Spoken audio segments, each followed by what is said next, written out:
Hello guys, magandang araw po sa inyong lahat, magandang umaga, magandang tanghali, magandang hapon, magandang gabi.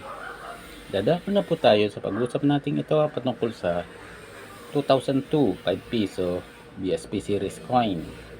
Ang bariyang ito ay isang uri ng error coin at ito po ay tinatawag na die class error coin. At ang die class error coin ay nangyayari kapag ang die ng Bangko Sentral o tinatawag na pantatak ay nagkabungguan. Karaniwan po, dalawa ito.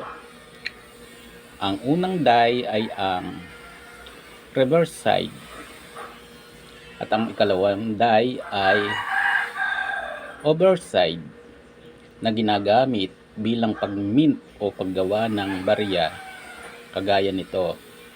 Kapag ang dalawang die na yon ay nagkabungguan, maaring ang isang die ay tumatatak sa pangalawang die, gayon din naman ang pangalawang die sa unang die. At kapag naitatak na po, nagkakaroon po ito ng produksyon na tinatawag na class die error coin at ito po ang kanyang resulta. At ang pantatak na to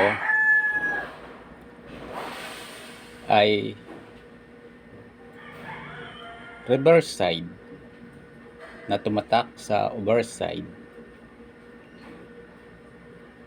At karaniwan po nangyayari ito na pabaligtad.